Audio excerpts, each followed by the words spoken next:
Oh, you're still checking for Marcell Jacobs? So Sunday, Rabat Diamond League going down in Morocco, one of the most highly anticipated Diamond League races, mainly because of that men's 100-meter dash. It was billed as Fred Curley versus Marcell Jacobs, the first time they would be racing since the Olympic Games in 2021. The Olympic champion versus the world champion, head-to-head. They've been going back and forth. It's not happening. Marcell Jacobs continues the trend, pulls out, I think, for the 6th time from a race versus Fred Curley. And he's, had a little bit of an injury according to, his statement and what came out. But, we're not going to see the race. And guess what? I'm not surprised, right? Who really is surprised? Of course, there's tons and tons of takes. I'm probably late to it, but who is really surprised considering how many times he's already pulled out? Additionally, I'm not sure anyone thought he was, going to win the race. If you would have put money down, I highly doubt anyone who truly follows the sport would have put money on Marcell Jacobs winning the race. Fred Curley right now is probably the #1 in the world in terms of the 100-meter dash. Through his consistency, he's run 9.88 already. He's the most consistent right now. Marcell Jacobs it's unfortunate to say, but he hasn't done anything since, Europeans he won last year. Unfortunately, not to downplay anybody, the top guys were not in the race. Olympic Games in 2021, that's 2 years ago at this point, right? So I'm not surprised that Marcell Jacobs pulled out. I'm disappointed, and truly, I do want him to get healthy, right? I want to see the head-to-head between him and Fred Curley. I want to see the head-to-head between him and Trayvon Bromell, Marvin Bracey, Andre DeGrasse, Letsili Tobogo, Ferdinand Omanyala. All these guys are top 100-meter guys, and just at this moment, Marcell Jacobs is not showing up to the plate. So I'm keeping my eyes out to see if he actually shows up to races. They're supposed to run at the Florence Diamond League. We'll see if it actually goes down, but let's look out for that. That aside, think of all those 100-meter guys that I just named. Fred Curley, right? Letsili Tobogo, Ferdinand Omanyala, Trayvon Bromell. They are all running in Rabat. They are on that start list, and I am looking forward to seeing what all of them are going to do. Like I noted, Fred Curley, world lead just from Yokohama a couple weeks ago, 9.88 seconds, essentially a solo run for him, right? He, in my opinion, is the #1 100-meter guy in the world right now. Not saying it's by far and away, right? A lot of these guys are very, very close, but Curley is probably the favorite right now. But you also have guys like Trayvon Bromell, world championship bronze medalist from last year, bronze medalist from 2015, 2016 world indoor champion. Trayvon Bromell is always in the mix, and he usually does have a very, very fast season opener every season. So we're going to see what he does for his opener here. We also have Omanyala. Omanyala has been tearing up the track over the past couple weeks. 9.78 seconds, windy out in Kenya a couple weeks ago. He's also run the 150-meter dash in Atlanta, where he was, low-key leading the race from about 105, 110 meters or so before Lyles and Knighton, surpassed him. But Omanyala might be the toughest competition that Fred Curley is going to face here. So we're going to see what he does. Also, Letsili Tobogo, he's been having an amazing season. Personal best in the 200. He's also run very fast in the 100 meters, very fast in the 300 meters. I think Tobogo, maybe not this year, but next year, he could be the Olympic champion, and I wouldn't be surprised. So look out for Tobogo in this race. Akani Simbine, he is a mainstay in the 100-meter dash, right? He's always been on the cusp, 4th, 5th places multiple times back to back. We're going to see what he does in this race.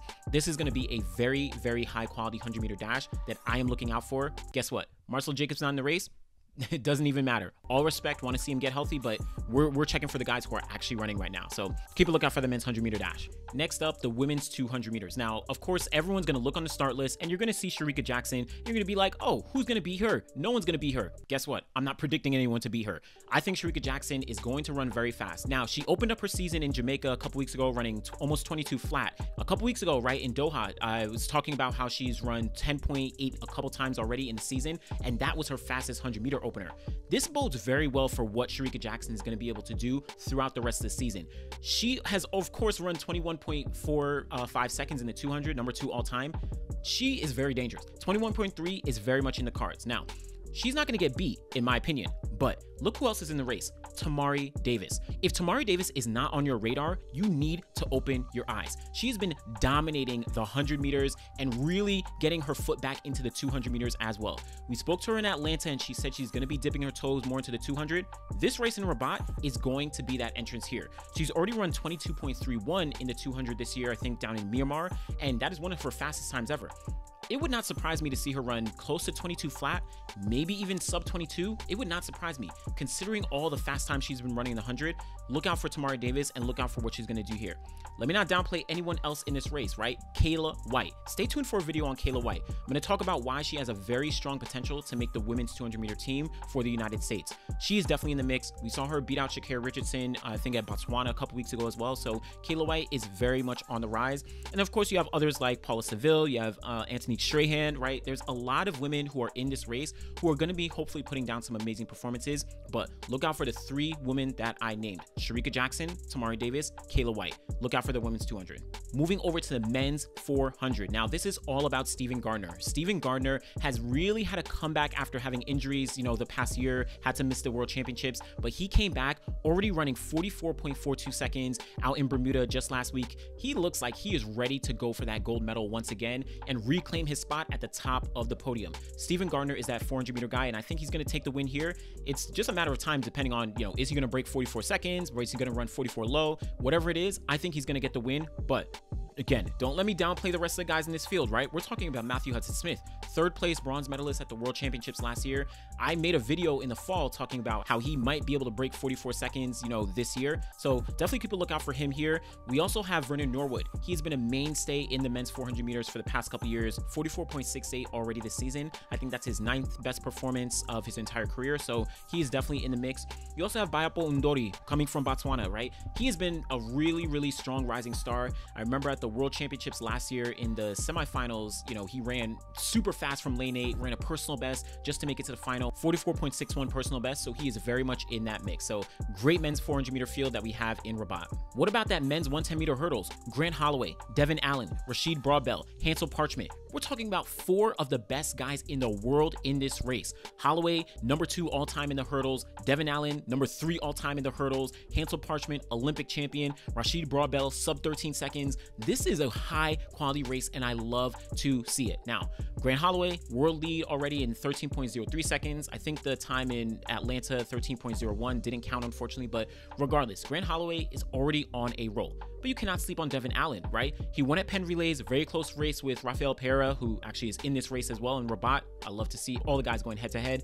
But Hansel Parchment, Olympic champion, right? He unfortunately got hurt at the World Championships, right, just before the final was set to go off, but he can never be slept on. Rashid Broadbell, he actually beat out Grant Holloway last year in the season, running sub 13 seconds. So this is a very, very great race. I'm very much looking forward to see if someone can break 13 seconds this year, and then maybe that'll lead to a string of sub 13 second performances in the hurdles for the year. You don't see that very often, but I think this might be the year. So look out for that men's 110 meter hurdles. Oh, we're keeping it right in the hurdles, and we're talking about that women's 400 meter hurdles. Another stacked field. Now, no Femke Bol, no Sydney McLaughlin, right? But Dalilah Muhammad, previous world record holder, 2-time world record holder, previous world champion, previous Olympic champion. She is a mainstay in this event, and she should never be slept on. Oh, what about Shamir Little, right? Shamir Little is one of the best in history, number 5 all time in the 400 meter hurdles.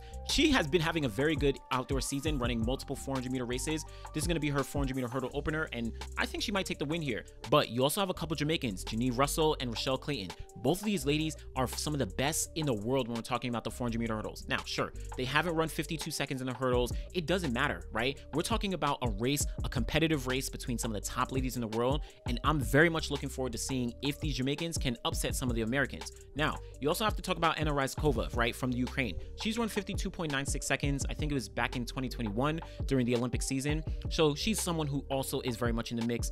And Gianna Woodruff, can never forget about Gianna Woodruff. She trains with Dalilah Muhammad from Panama. She is an amazing woman who you definitely need to keep a lookout for. She very well could medal at the World Championships this year. Yes, Britton Wilson, Sydney McLaughlin, Femke Bol, Dalilah Muhammad, Shamir Little. Listen, it's anyone's game. It's anyone's game. Everyone has been stepping it up. Anyone can step it up. So keep a lookout for this women's 400 meter hurdles in Rabat.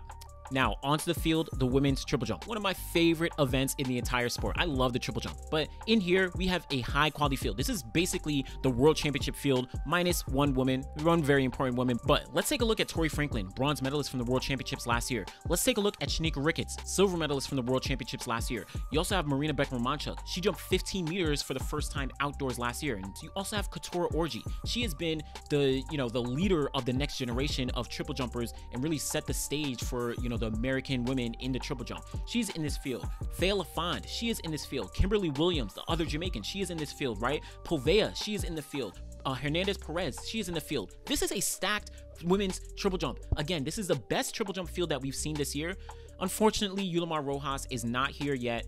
She competes a lot, so don't let this be a thing of, you know, she's out, whatever. She's definitely going to be in the mix coming the rest of the season. And, you know, of course, if Yulimar Rojas is there, she's probably very likely going to win. She can have an off day, but she's going to win. I'm looking at this field right now, though, and I think this is anyone's game. We can see some women jumping, you know, 14 mid all the way up to 14 high. Wouldn't surprise me to see someone jump 14.9 meters already in the season. You have Perez Hernandez already jumping 14.80 meters this season. Povea, she's jumped 14.73.